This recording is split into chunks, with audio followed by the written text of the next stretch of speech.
Difficulty is a complicated discussion when it comes to video games, because not every game requires high levels of skill, and challenge isn't always what makes the gameplay fun anyway. Given the popularity of less demanding genres, video games clearly do not require difficulty in order to be enjoyable. However, I do think that every game should encourage players to discover more about the game by learning and exploiting the mechanics. The ultimate goal is to keep players engaged throughout the entire duration, and that can't happen if the game doesn't continually pique their interest and retain their involvement, which makes appealing to their ego such a useful method of retention. So, assuming that the game in question is indeed driven by direct challenges, what considerations should be taken to ensure that gameplay is fulfilling? I often see people answer this question by conflating difficulty with satisfaction in a direct ratio. The greater the challenge, the greater the reward. While understandable at face value, this statement comes with a lot of caveats before I can fully agree.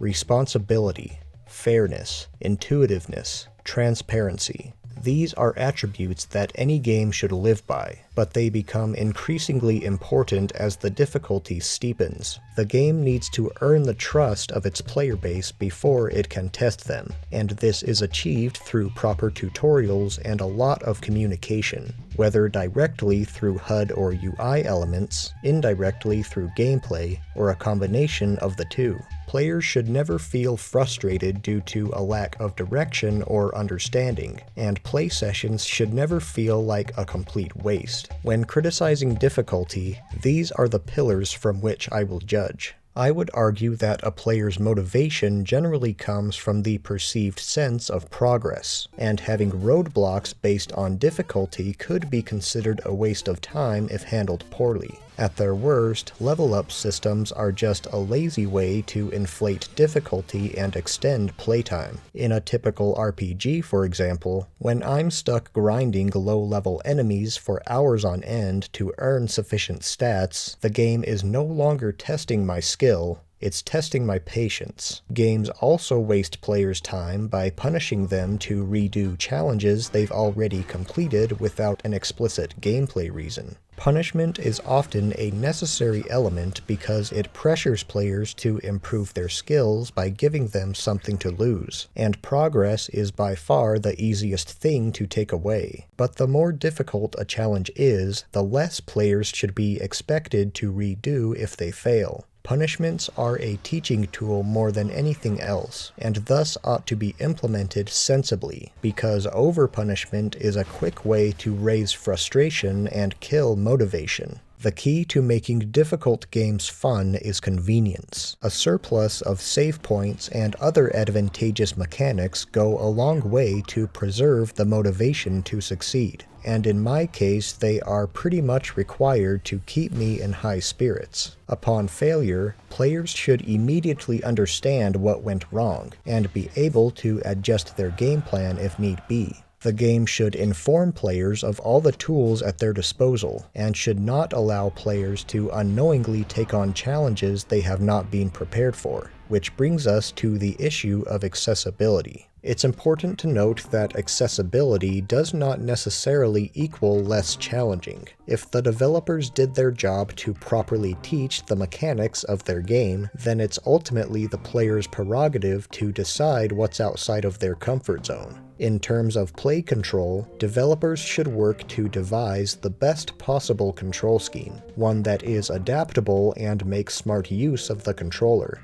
After that, games are all a matter of taste, talent, and commitment. While I support everyone having equal opportunity, the harsh reality is that video games cannot bow to every skill level, although it is certainly a worthy endeavor. Having multiple separate difficulty settings are a welcome addition as long as the game remains engaging and the core mechanics never become negligible. Anybody can move pieces around a chessboard, but not everyone can or will be good at chess. Similarly, a well-designed video game may be perfectly playable, yet unbeatable by some individuals. The goal with accessibility is to make the gameplay enjoyable by as many people as possible, but that doesn't mean oversimplifying or flat-out removing challenge in an effort to appeal to less skilled players. No one is entitled to victory. That being said, most if not all games would do well to aim for that sweet spot between too easy it's boring and too hard it's demoralizing.